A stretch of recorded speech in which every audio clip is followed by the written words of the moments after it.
नमस्कार, राज्यों की जंग में आपका स्वागत है। मैं हूं अखिलेश शर्मा। राजस्थान में मतदाताओं ने रिकॉर्ड बनाया है। ये राज्य के इतिहास का अब तक का दूसरा सर्वाधिक मतदान है। एक खास बात यह भी है कि लगातार दूसरी बार राज्य में महिलाओं ने पुरुषों की तुलना में अधिक वोट डाले हैं। साथ ही 82 सीटें ऐसी हैं जहां पिछली बार की तुलना में कम मतदान हुआ। ये मतदान क्या इशारा कर रहा है? राज बदलेगा या रिवाज? ये तो 3 दिसंबर को पता चलेगा। लेकिन मतदान के आंकड़े दिलचस्प हैं, इन पर हम विशेषज्ञों से बात करेंगे। लेकिन पहले आंकड़ों पर एक नज़र डाल लेते हैं। राजस्थान में यह मतदान का रिकॉर्ड है। इस बार आपको बता दें कि 75.5% मतदान हुआ है, जबकि 2018 की अगर हम बात करें तो उसकी तुलना में ये 0.8% अधिक मतदान है।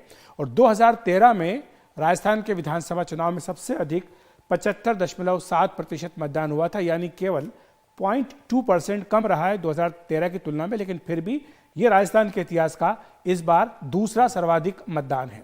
कहीं पर मतदान बढ़ा है तो कहीं पर घटा है।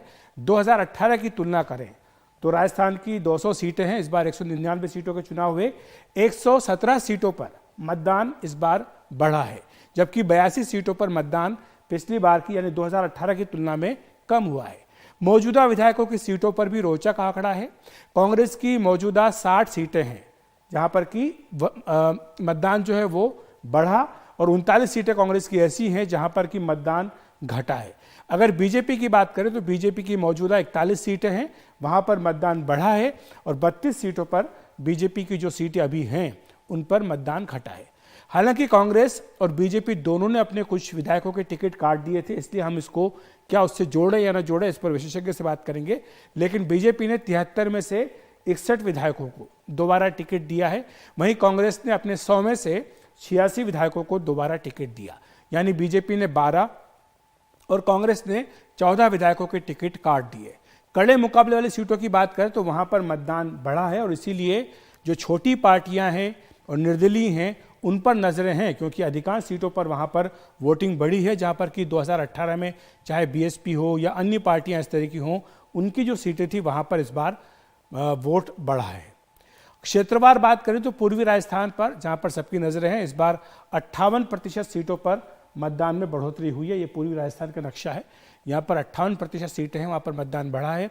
मारवाड़ में 52% सीटों पर इस बार मतदान बढ़ा है।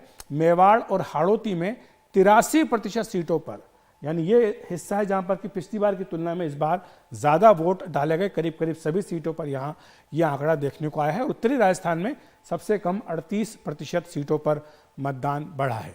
अगर मतदान बढ़ रहा है तो इसका फायदा किसको मिलता है, और कम होता है तो किसको इसका फायदा मिलता है? क्या इनमें आपस में कोई संबंध है? वो हम बाद में बात करेंगे, लेकिन जो आंकड़े हैं वो आपको बता देते हैं। 1993 के विधानसभा चुनाव में पिछले विधानसभा के चुनाव तुलना में 3.5% मतदान बढ़ा था, और तब 93 में बीजेपी की सरकार राजस्थान में बनी थी।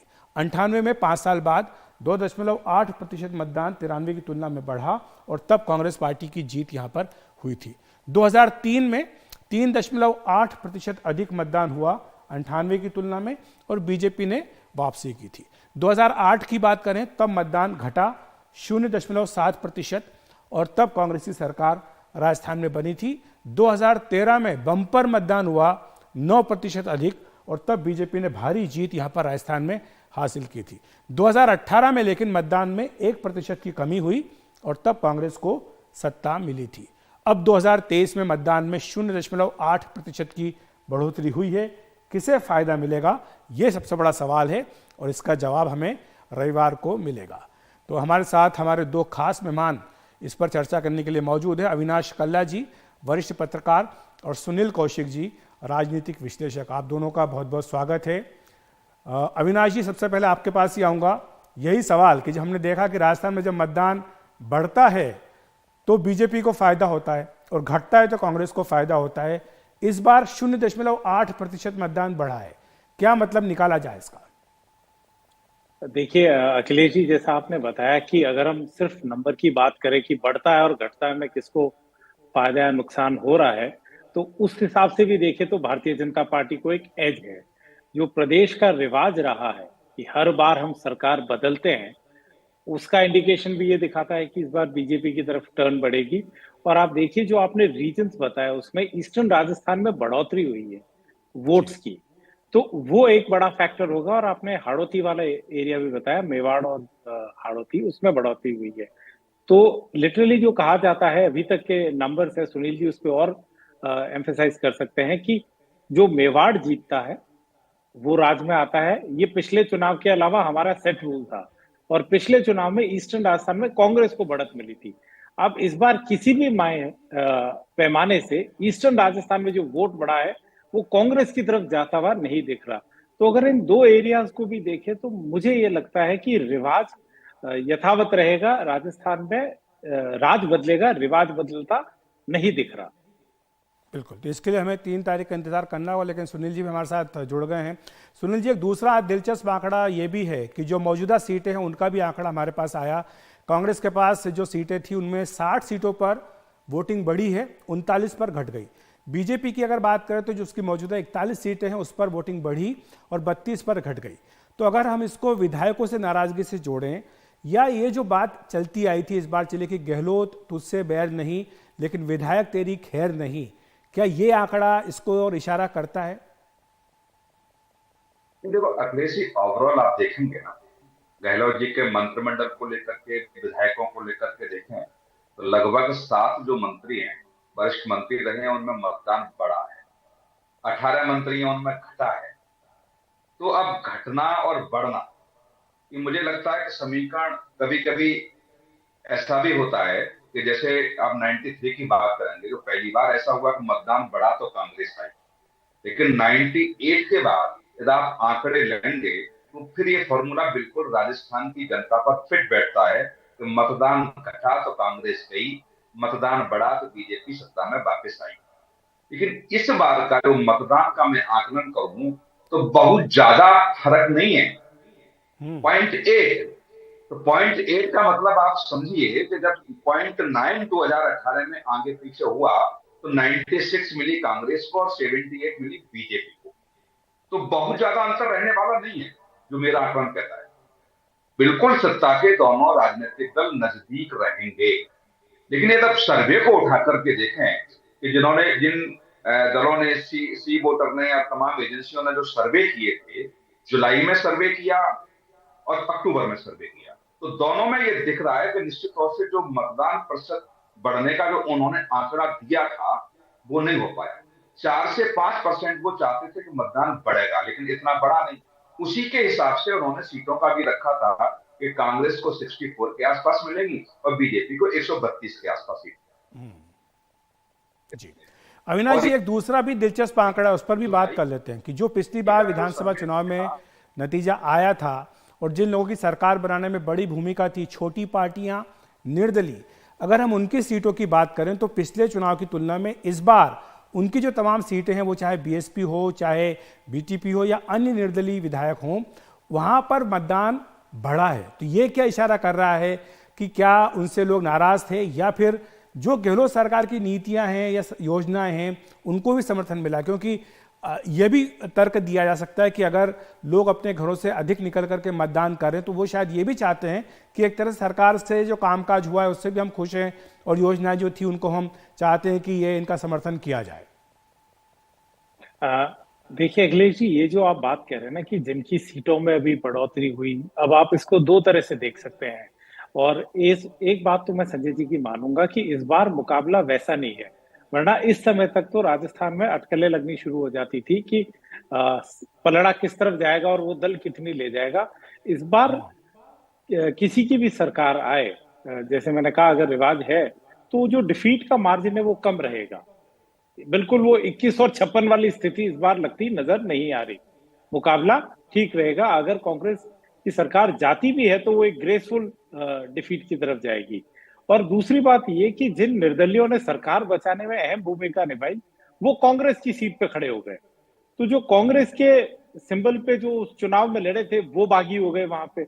तो ये हर एक सीट का एक अलग आएगा। हम एक ओवरऑल आंकड़े पे इस बार ये नहीं कह सकते कि इस दल को इतना फायदा मिलेगा, क्योंकि इस बार जहां ये अलाइनमेंट एक हुआ, दूसरी तरफ आप देखिए पहला चुनाव है जहां भारतीय जनता पार्टी में 22 ऐसे बागी खड़े हो गए हैं जो सीट को विन और डिफीट या खुद से निकालने वाली स्थिति में आ गए हैं।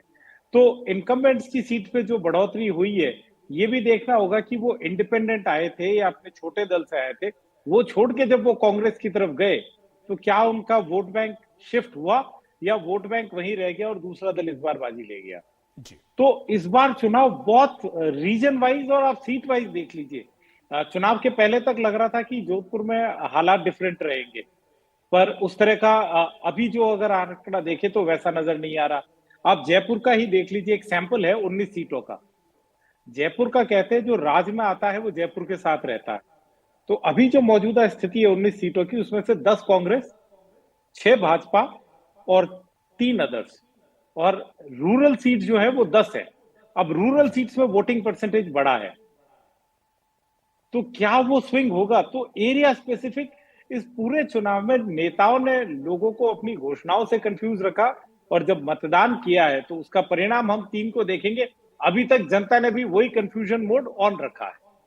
तो सीट बाय सीट, शुक्रिया आपका रीजन बाय अविनाश जी और रीजन सुनील जी। दरअसल ये बहस काफी पुरानी है कि मतदान का प्रतिशत जो है क्या उससे परिणाम का अनुमान लगाया जा सकता है या नहीं लगाया सकता, लेकिन बहरहाल फिलहाल जो आंकड़े दिख रहे हैं इसका आपने विश्लेषण किया, धन्यवाद आपका। 3 तारीख को जाहिर सी बात है सबको इंतजार रहेगा, उससे पहले 30 तारीख को जब एग्जिट पोल के रुझान आएंगे। फिलहाल वक्त एक ब्रेक का।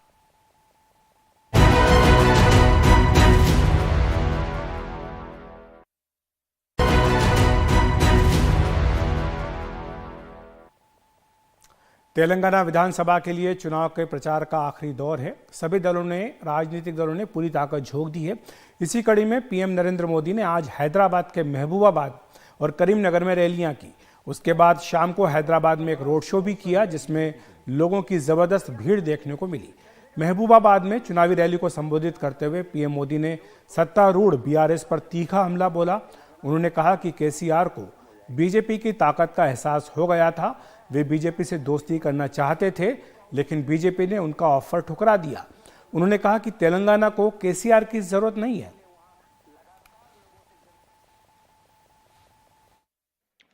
जब से बीजेपी ने केसीआर को मना किया है, तब से बीआरएस बौखलाई हुई है।